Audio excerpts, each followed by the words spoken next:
It's a totally pointless exercise. It is completely moot now. We might as well just do it. I mean, they have 218 signatures, that's fine, we'll do it. The two members of Congress who have been leading the charge on this bill are my sources on the Hill tonight, Republican Congressman Thomas Massey and Democratic Congressman Ro Khanna. And thank you both for being here, obviously on a huge day for the two of you. I'll ask you, since he's the Republican House Speaker, he's calling it totally pointless exercise and completely moot. What do you make of his comments? Do you agree with those? Well, the White House spent a lot of effort in the midst of a shutdown to stop a totally pointless exercise that's completely mute. And by the way, I got to give credit to Lauren Boebert to walk into the White House, the center of power, the free world really, and to sustain that and to come back out and to be solid, and also to Nancy Mace and Marjorie Taylor Greene. There was all the speculation that they might take their names off, and they never did. So it's not a hoax. It's not a moot point. It is a very serious thing. There are 1,000 victims, and there are survivors who have had a press conference with Ro Khanna and I, and that's what we're fighting for, justice for them.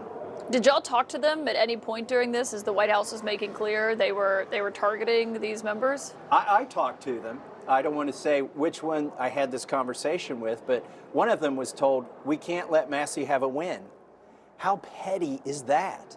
I mean, this is more than about political wins. It's about getting transparency and justice, which, by the way, this administration promised. You have the Vice President, J.D. Vance, you have the AG, you have the FBI Director. They've all done a 180 on this. So the White House said to one of these members that they didn't want you to have a win here. That's correct.